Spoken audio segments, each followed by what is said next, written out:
PRD Nationwide Whitsundays.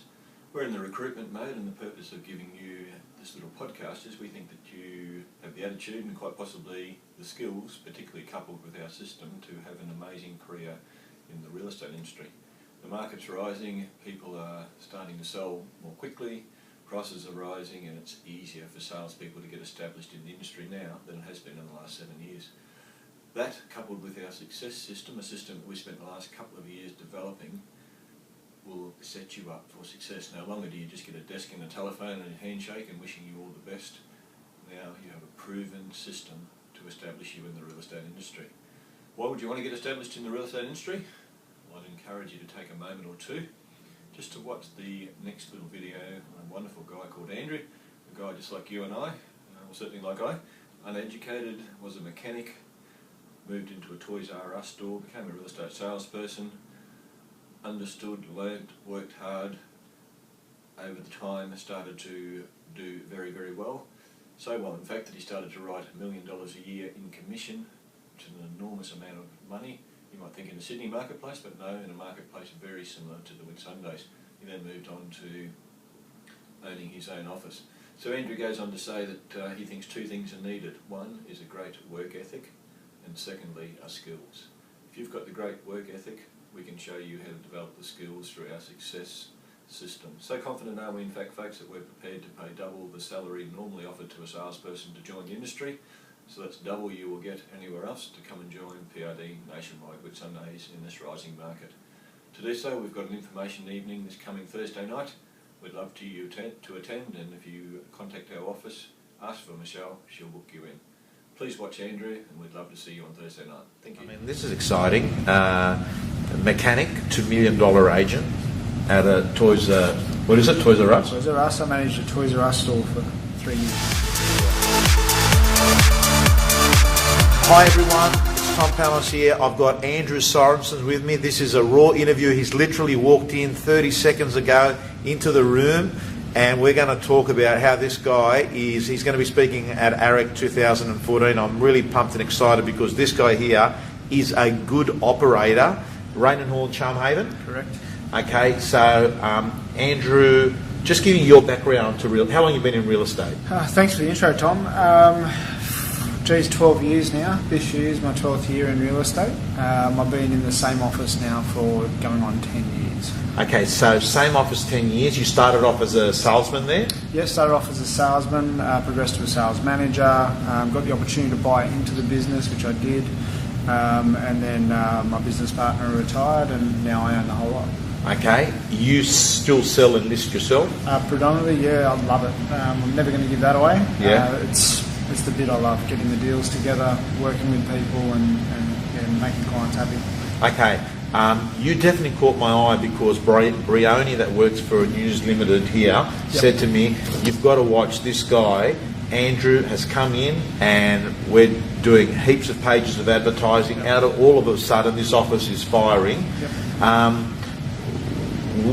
What is it that makes you so good at being an attraction agent? You write good numbers, don't you? I mean, yeah.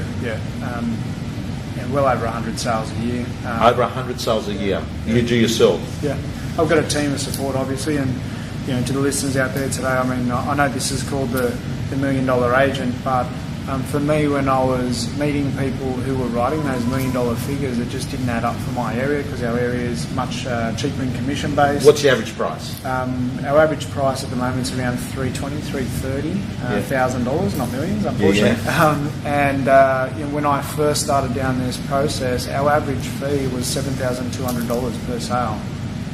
Which is going to shock a few of the listeners today. Yeah. So. When I sat in rooms and I listened to people like Jason Boone and Ivan Bresic talk about so many million and all these sorts of things, it never added up in my marketplace. So what I did was I broke it down to transactions, right? Because transactions are measurable across any market. Commissions can vary depending on the obviously the sales price. So from that, my focus was just to get to 100 transactions.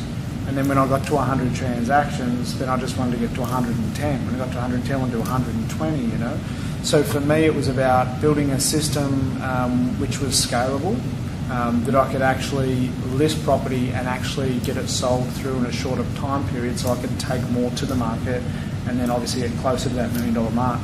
And obviously I'm there now, but So you're writing close to $1 million now? over now. Over $1 million. On average sale price, how much? Average sale price now is still that 330 for the last 12 months. So, gang, and you're right, because I do have a lot of people on these videos that write $1 million, but they're getting 20 grand commissions or 15 grand commissions.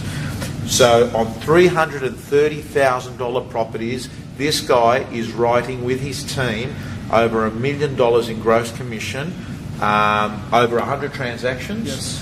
Okay. Share with us some of the things that you think make you successful. What do successful agents do? Yeah. Well, there's two things. I think successful agents work harder than anyone else, and I've found that just if you even just go to 6 days a week, and there's a lot of people out there that'll probably cringe at that, and I fought it for years, Tom. Right. And because typically we grow up in that 9 to 5, 38-hour work week. And you can work in real estate like that, but you're never going to write the numbers that you're capable of if you're working those sorts of hours. And what I found was when I looked at the best people in this industry, everyone who's writing good numbers is working typically 6 days a week. They're typically working 10-hour days.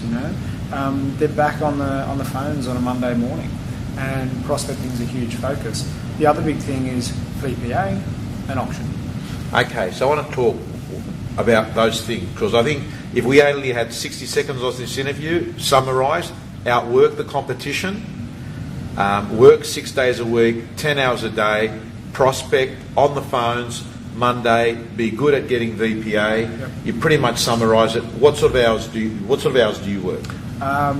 Typically, I will work 6 days a week, and they'll be 10 to 14-hour days. Starting what time? I'm always up before 5 o'clock. About 20 to 5 I get up. I'm normally at the office by 7:30, and then I go to however long the day takes me.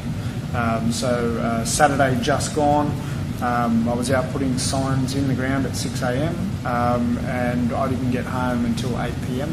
I had an appointment after all our open homes, and we had 21 open homes between my team.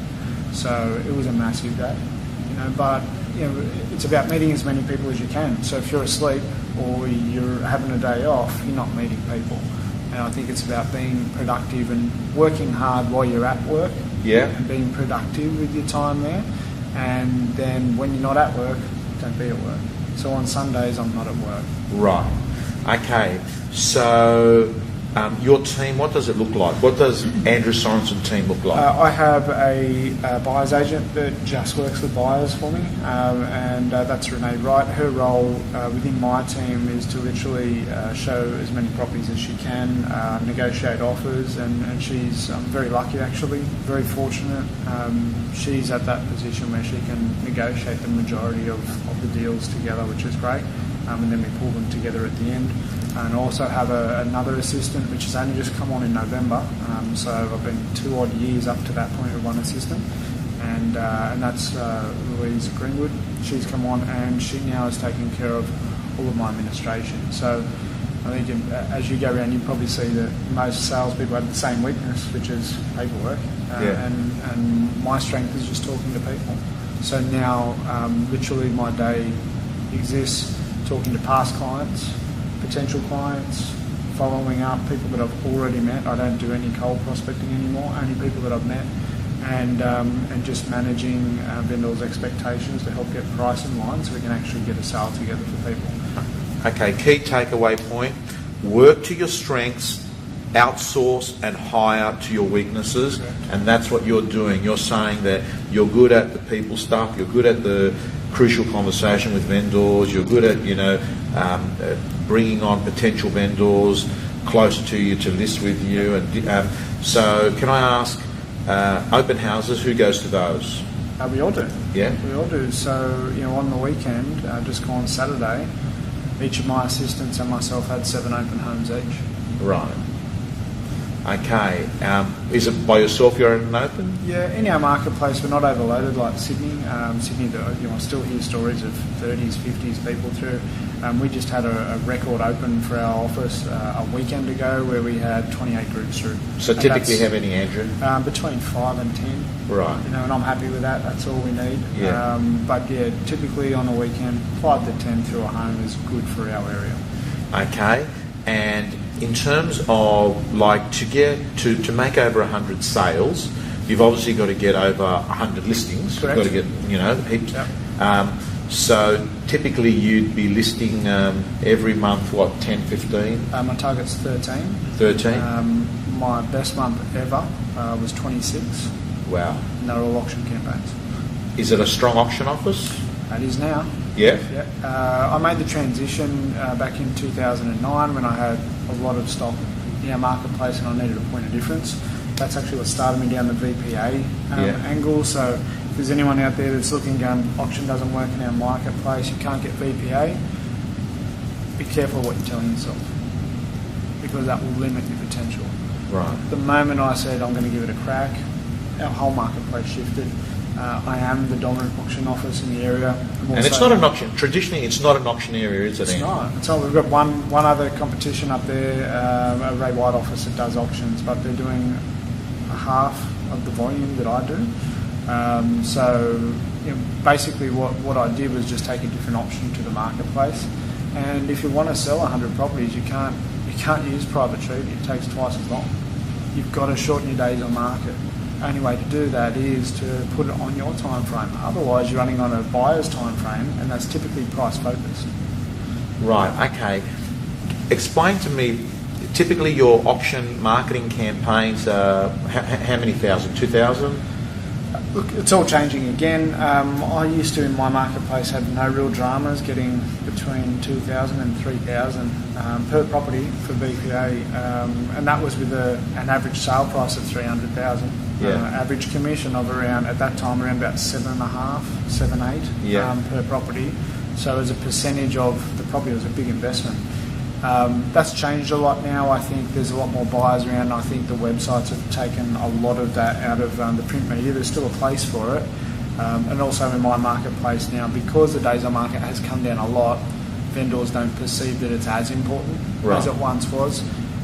So my typical campaign now runs between $800 and $1,500 per property. Okay, $800 and $1,500. Do you do on-site or in rooms? I do on-site, yeah. Okay. Is it 3 Saturdays and then you have your auction on your 4th? Correct. Okay. And opens during the week or just Saturdays? Just Saturdays. I did try the opens during the week. Our area was just dead, so I just went back to weekends. Okay. What do you like in an area that auctions is not the norm? So when we're talking about Sydney or Melbourne, in the capital cities, auctions the norm. People don't need to convince to go to auction. All they've got to be convinced is which agent they're going to go with auction with. Yep. Here, I would assume, Andrew, that you've also got to convince them to go to auction. Correct. Okay. Top 3 or 4 things that you can share with us about how you've been able to make the shift in a marketplace that's been on auction. I'm going to give all my secrets away now. Well, share the love. The number one thing is it's not an auction. It's a for sale with an end date. Yeah. Sell it before auction. Last year I listed 153 auction properties. I conducted 6 auctions on site. I sold over 100 properties. Aha. So the positioning is it's for sale with an end date, and the truth is it's up for sale from the minute you list it. And if it's not sold, this is the date. Exactly. Right. So all you're really doing is giving an owner a blueprint, and you're giving them the opportunity to get the maximum price in the minimum time. And you're also allowing them to expose the property to as many buyers as possible without locking into a cool-off contract day one when you get that first-grade offer. And as an agent, there was many times when we get that first-grade offer, and owners naturally think, well, if that's the first one, what's the next one likely to be? And it's always difficult to explain from a professional position that we should accept that offer and get some, obviously, some good results around that. Vendors always are thinking there's a little bit more there. So I've just found that the way I've adapted it in my marketplace allows a vendor to have their cake and eat it too. They have no risk taking the first offer because it still remains on the market until there's an unconditional sale. That could take a week. You might get another 2 open houses in. You might get another 20 groups through, and that's still the best offer. Okay, so what do you say to that buyer at early stages? Are you accepting their offer until they sign the contract, or? Absolutely. Right. So it's in my book, an auction. One of the reasons we love it is it's an unconditional sale. Right. So a buyer will only ever, in my opinion, put their offer on the table because they're trying to beat the Right. auction process. So if they're trying to beat the auction process, they need to have the same conditions as an auction process. No subject to cool off, no subject to pest and building or any of those sorts of things. There's the contract. Put your offer forward. Conduct your pest and building. 66W. It's done. Okay, so for the viewers here in other states, 66W is basically the document which is the non-conditional that they get off the lawyer that says there's no cooling off period. Correct. Okay, so just to get my thinking right, so you're running so you basically did a handful of auctions. Yeah, and I sold every one of those Right. under the hammer. Okay. This to me starts to put the jigsaw together as to why you're an attraction agent, because all the profile that's coming out of these auctions must be helping you get more listing presentations and building momentum. Yep. It's marketing's key, and this is brings it back to what you say about being an attraction agent. Before I did a lot of auctions, you don't really have a way to stand out. How do you sell ads to someone where everyone else is the same? And I think I remember going to one of your talks and you talked about the purple cow. Yeah. And it gets you thinking. If everyone's for sale, what are your options as an owner? Commission or price? That's what they're choosing on. Yeah. You see, so at least I gave them a third option, which then gave me the ability to sell marketing. Okay, and even now I sell marketing on for sale, but in the last 12 months I've only listed 2 private treaties. Everything I've listed has been auction, and I just find that for us it gives us a great point of difference. Most agents are too scared to have a crack at it, and if you're listening to this and you're thinking shouldn't I go auction, you probably lose the first 6 or 7 you go for. I did, and it's a time which really tests your mettle. And your question is this the right thing to do? Should I be doing it? Should I just do for sale? But you plough through that, you get your first one, you sell that in 30 days, and then you go, wow, great feeling. And then you're on to your next one. And before you know it, you're setting these new goals. Well, maybe I'll try and list 20 auctions this year, or 30 or 40, and before you know it, it's like, stuff this, I'll list everything auction. Why do we need a for sale? Okay, this is, gang, this is absolute gold, and I'll tell you why, because I know the area. I don't know it really well, but I know that this is not an auction area. I also know the demographic don't write big checks in marketing. I also know that many of the properties are similar to each other. So you can't turn around and say, oh, this is definitely an auction property because it's one in a million. So we're talking about this guy's operating in a marketplace where the houses all are the same. They're basically, if you're watching this video, you're probably the sort of person that has said, auctions don't work in my marketplace. And what is the story you're telling yourself? I think you summed it up really good. What is it you're saying to yourself about auctions that's stopping you? I had a business partner who had many years' experience in the industry, was also a qualified auctioneer. Right. Yet for years told me auctions don't work in our area. And you can't get vendor paid marketing. It just doesn't work in our area. And then, you get to a point where you just sick of hearing the same crap. Yeah. And you've got to start to tell yourself a different story.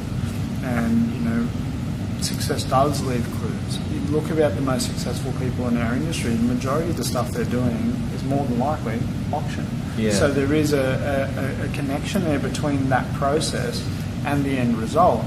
So then it's just a matter of adapting that to your area. In my area, it's not an auction under the hammer area, typically. Right. Okay, so I had to adapt that, and I had to work through that process to understand that didn't work in my area.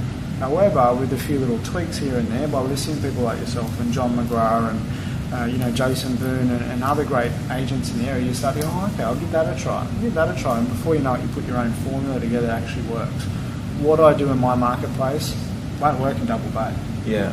And what works in Double Bay won't work in my marketplace. Same process with a couple of different variations on it. Yeah. And then you align it with your market.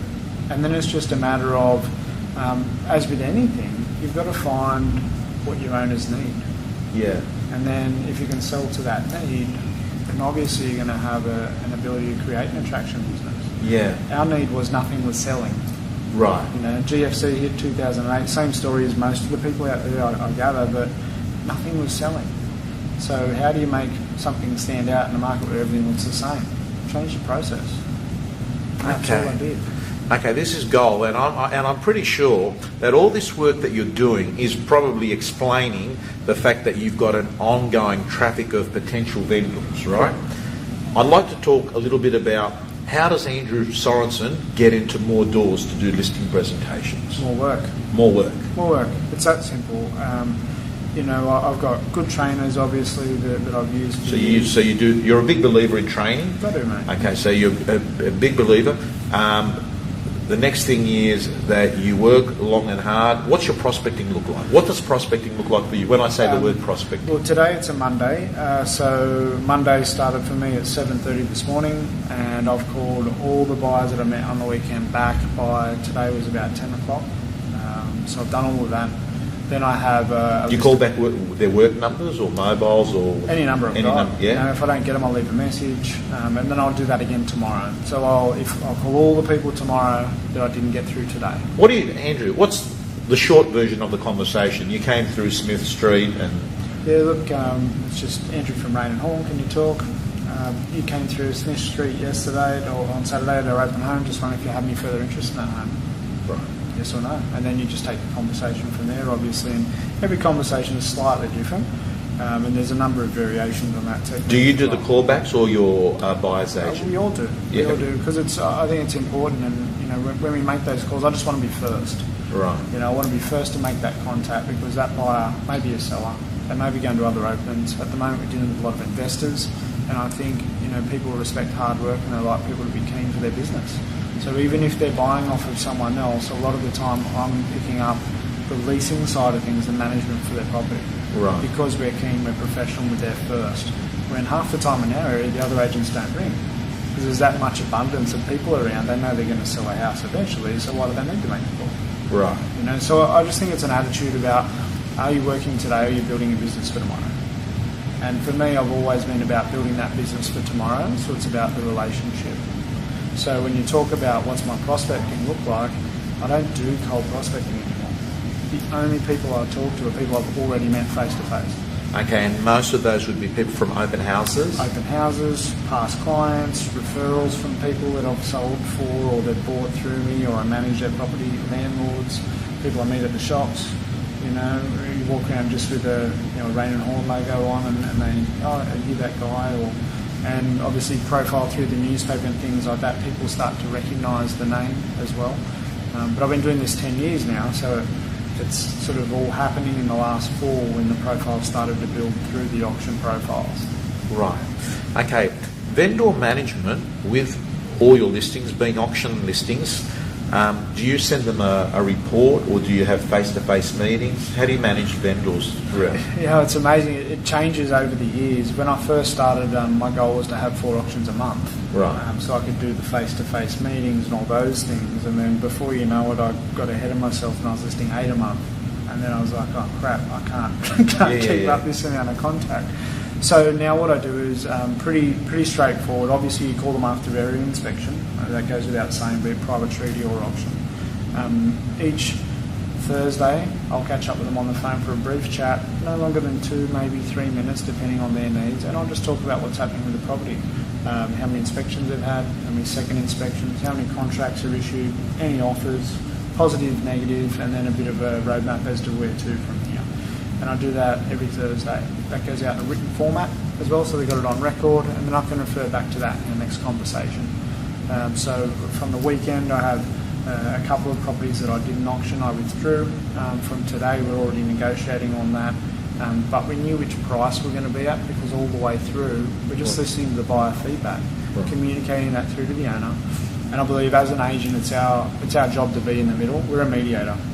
I don't become emotionally involved in any of my clients' properties, and I believe that gives us the ability to be real factual and just straight to the point. It's not that it was raining that no one came through your open house, because we had people through your other properties that were on the market the same day.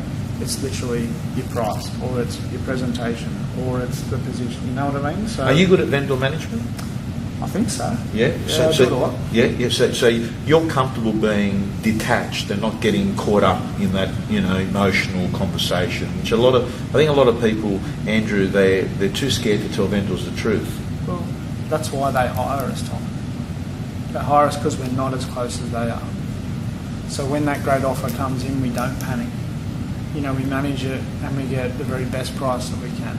Or when there is no offer, we're very straight up with them as to what we need to change in order to get an offer. And if the offer comes in below the owner's expectations, which have all been in that situation, our job is not to so much worry about the mortgage and all the other things which are their worries. Our job is to just cut straight down the centre and say this is how it is, so that they know what their options are. If they know their options, they'll make the decision that we need them to make. Right. Be it sell or be it take it off the market, revisit it in 6 months. Yeah. And a lot of the times we have that, in our area. There was times there where we did go through an auction process. We did get ample people through. We did get offers, but they were $30,000 or $40,000 below what the owners could physically get out of their mortgage for. So in that case, the best advice is, we tried, let's take it off the market. We don't want a damage price, let's revisit it in 12 months. Those people come back to you in 12 months because you've given them the right advice. Right. You have a second crack at it, you clear it through, and then everyone's happy. Okay. So, Andrew, we're covering a lot of things and you've been very open explaining, your process about auction, having an expiry date and your vendor management. So a lot of the what and hows, you have covered it, and you're going to cover it more at AREC as well. But you can show someone what to do, you can show someone how to do it, but you can't make them want to do it. You obviously work hard. You work 6 days a week, you work long hours from what you just said. So your motivation level is high. I love it. I'm passionate about this industry. I get annoyed when I see people that are in our industry but just treat it with disregard. We're so lucky and we're so fortunate. What, when you say lucky, why is that? Tell me what you... The incomes that we can make. I don't have a tertiary education. There's doctors out there that can't make the money that we can in our industry, and I'm in a regional area. I'm not in a city area where there's... what were you doing before real estate? I'm curious. I ran a Toys R Us store. Right. Before that, I worked in a family business as a mechanic. Okay, so, this is exciting. Mechanic, $2 million agent at a Toys R Us? Toys R Us. I managed a Toys R Us store for 3 years. Right. Okay. So you're saying you got to have an attitude of gratitude for the fact that real estate. You should be grateful for real estate. Absolutely. People here with little education, no university qualifications, can be making $500,000 a year. It's possible. The only thing that holds you back is either your commitment or your skill set. So fix either one of those two or both, and you've got a great career. Let's talk on the commitment. Have you always been motivated? I've always been motivated, and I love to win. But in a real estate sense, no. Right. We talk about that moment that you have that changes everything. For me, it was Melbourne Cup Day 2008 at Terrigal Beer Garden. Right. Not too far away from here where we are in Terrigal. And I remember that day, it was the GFC hit around that time, if you recall. Interest rates dropped some 2% that day. This area here was all entry-level pricing in that 200 to 400 sort bracket.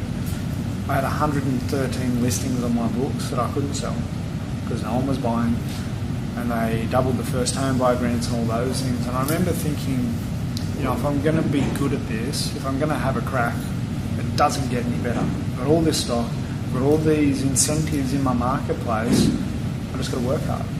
And that was the day. And from that day on, non-stop commitment. I did work, and people out there aren't going to like to hear this, I worked 7 days a week for 2 years to clear through that.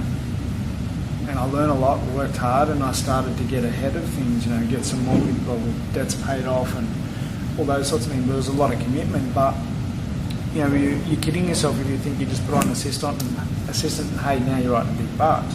You've actually got to build that pipeline first so you're at capacity, and then you need the assistant.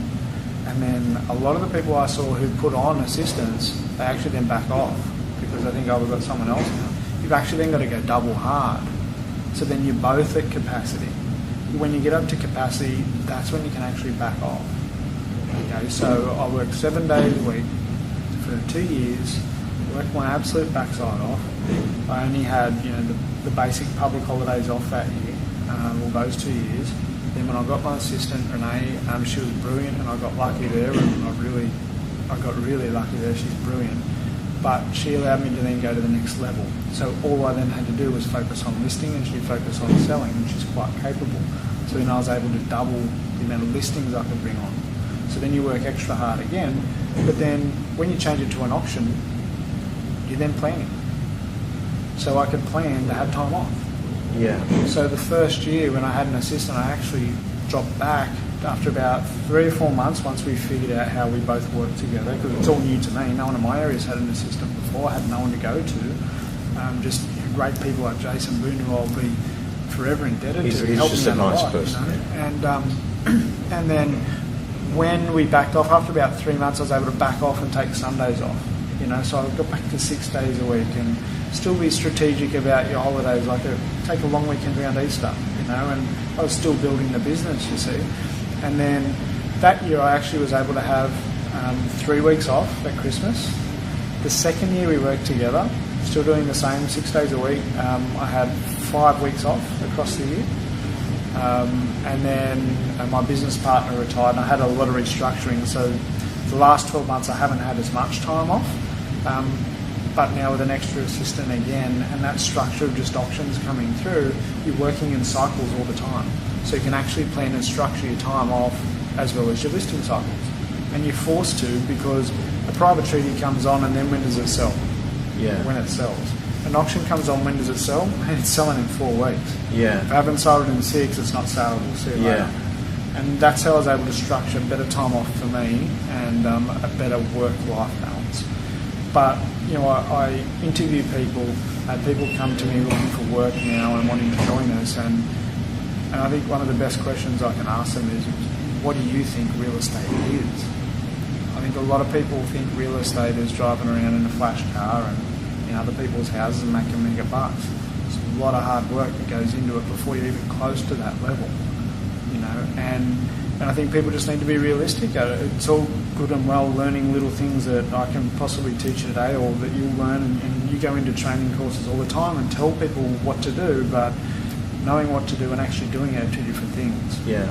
But there is no supplement for hard work, because if you're not doing the work, it doesn't matter what's up here. Yeah. You still got to pick up the phone and start that conversation. Yeah. And so that was Melbourne Cup Day 2008. That's when it started for me. And I wanted to source out the best people in the industry and shamelessly copy them, because you don't need to invent the wheel, but credit where credit's due. When I get the opportunity to give credit, I do. And just build my business from there. And all the successful people in our industry follow that same formula. Okay, Andrew, I'm really hoping the way you've gone through that 3-minute conversation just then, I'm hoping that Melbourne Cup 2008 is for someone, when they're watching this on their iPhone, on the sofa, or if they're in their office watching it at one of their sales meetings, I'm really hoping that it's their Melbourne Cup 2008. That it's the day that they rewrite their agreement with reality and turn around and say, enough of this bullshit story. What I'm going to basically do is I'm going to stop, to me, what you've said is you stop dabbling.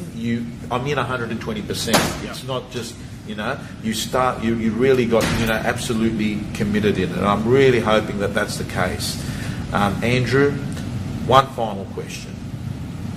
If you were getting into real estate 12 years ago, knowing what you know today, what advice would Andrew Sorensen give Andrew Sorensen about real estate? Be careful taking advice from people that know less than you do. Okay. I like that.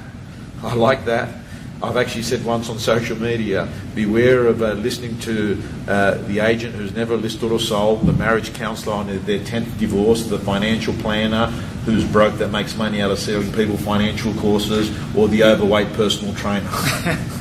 I like that. It's true. You know, there's many people out there that want to offer advice, but I've just learned that go to the people that already do it, you know, and then you get to take shortcuts. Yeah. And they're not shortcuts in a bad way. It's just, you know, I've made so many mistakes, Tom. Yeah. You know, so I've got a new recruit who I actually gave a job offer to today, and Adrian will be joining us hopefully in about 3 weeks' time.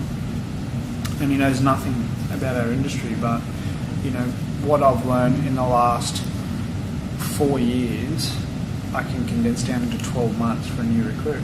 How lucky is that? How lucky is this guy, huh? It's just amazing, and you know that's why I say, you know, be careful taking advice from people that know less than you, because you've got to try things for a period of time before you know that they're not working. Yeah. You can't just try it for a week and go, oh, auctions don't work. Yeah. You know, and if I had given up by the 7th auction that I lost, Yeah. I definitely wouldn't be here having a chat with you here today, or you know, being in a position where I get to speak at ARIC. Like that's it's a massive thing in my career. Oh well, I've got to tell you, you've been well selected. You've got here's a guy that his audio meets his video. He walks his talk. He's going to speak at ARIC. He's on social media, so send him a note when you've seen this video. Andrew Sorensen, thank you so much. Thanks, Tom. Thank you.